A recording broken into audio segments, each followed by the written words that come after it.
یفلاله دې ډېر فصلونه کېږي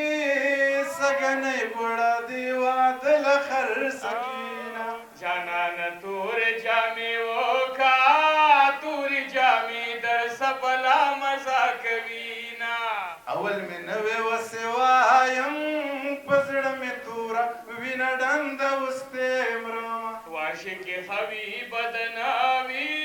چې معشوقه دې په طرف ولاړه وینا او ما ته دې لږې شپې بانه کړې تا د بېلتون په غونډۍ واړول کلو